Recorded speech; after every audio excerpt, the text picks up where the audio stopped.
মরা কালিম আমি মানুষের বাড়ি কাজ করছি, ছোয়া পোয়া কষ্ট করি মানুষ করছি, মানুষের বাড়ি সাহায্য নিচ্ছি বা পাড়ায় পাড়ায় আমি ভিক করছি, করিয়া ছোয়া পোয়া মানুষ করিয়া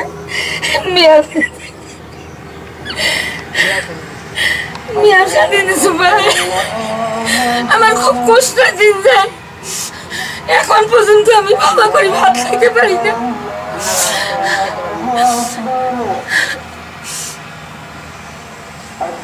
বেড়াম অসুখ নাগার আমার আছেই।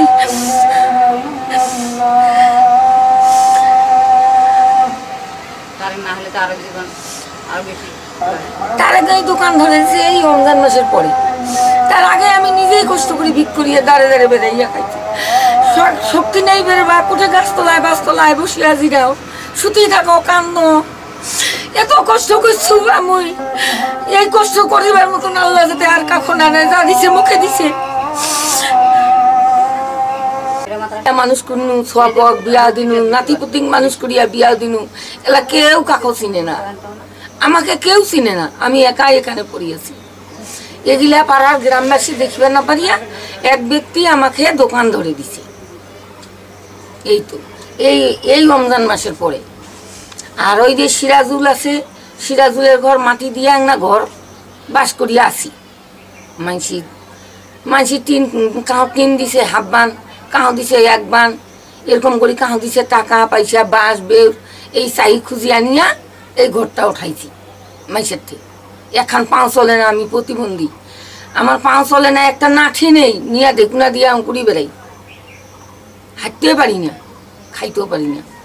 আমি যে চলি আমি খাই এখন পর্যন্ত দোকানটা করিয়া আমি ভালোভাবে সেটা খাইতে পাই না, এত আমার কষ্ট। তবু আমি কাকু প্রকাশ করি না। সে আল্লাহর উপর হাত তুলিয়া নামাজ পড়িয়া আল্লাহ থেকে দোয়া চাও যে আল্লাহ আমাকে এইভাবে নিয়ে যাইস। সবাই জানে, মানে গ্রামের সবাই জানে ভিক্ষা করে খায়, কিন্তু দেখে যে ভিক্ষা করা ভালো না, তখন চলিয়া পারে না। তখন এই আমাদের এক গ্রামের এক ছেলে, মানে তারেক রহমান, উনি কিছু পয়সা দিয়ে এই দোকানটা ধরে দিছে। এখন হয়তো বয়স্ক চলতেও পারে না, দেখেন অসুখ বিসুখ সবসময় লেগে আছে। সরকার যদি কিছু সহায়তা করে, সে হয়তো বয়স্ক ভাতা পায়, কিন্তু একটা প্রতিবন্ধী ভাতা দিলে ওনার ভালো হইতো। চলতে পারে না। আগে তো মানুষকে বাড়ি বাড়ি চাহি বেড়াইছিল, চেটা করে চাউল টাউল আনিয়ে নেয়, পাক শাক করিয়া খায়, কারো বাড়ি ভাতও দেয়, চেটা করে খায়। এখন চলাফেরা করতে পারে না, এখন কি করবে, এখন বিষয় না পায় না, পারিবর্তী তারে গেছে না কিছু টাকা দিয়ে না দোকানদার। দরিদ্র মানুষ চলতে পারে না, তার ছেলেপেলে নাই। দামিক্ষেত্র গ্রামের স্থায়ী বাসিন্দা মৃত সুরু বাবুয়ের স্ত্রী ফাতেমা বেগম।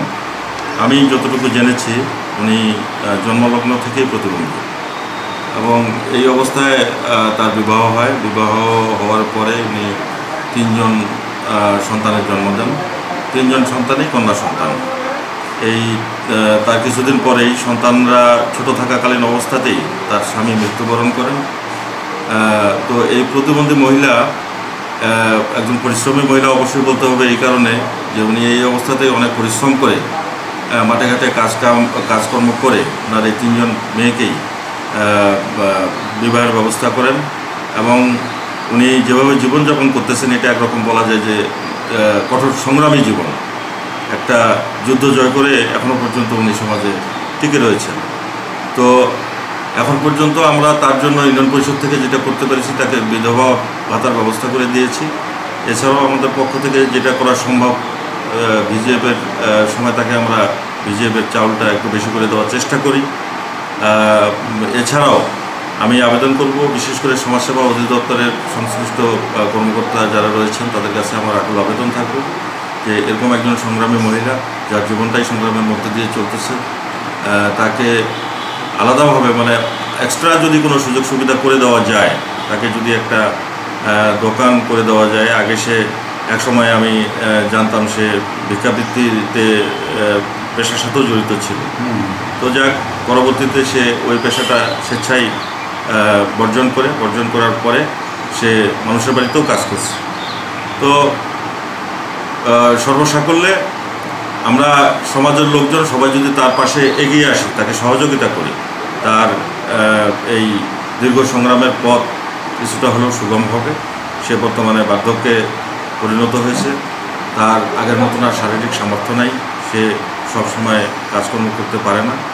আমি সমাজসেবা অধিদপ্তর সহ সংশ্লিষ্ট সকল দপ্তরকে অনুরোধ করব তাকে সহযোগিতা করার জন্য, তাকে স্বাভাবিকভাবে সুস্থভাবে জীবনযাপন সেই জন্য করতে পারে, এটার জন্য সবার কাছে আমার অনুরোধ থাকবে। ধন্যবাদ। নাই আর দিলে ভালো হয় নাই কিবা বেটিও তো পয়সে মানে ও কমে জায়গাতে মানে কোনো কিবা বলছি আমি চলতে পারি না, সরকার যদি আমাকে কিছু দেয়, চলতে পারি, খাইতে পারি, কিবা একটা ঘর ভালোভাবে করে দিতে পারে, তাহলে আমি চলতে পারবো, খাইতে পারবো।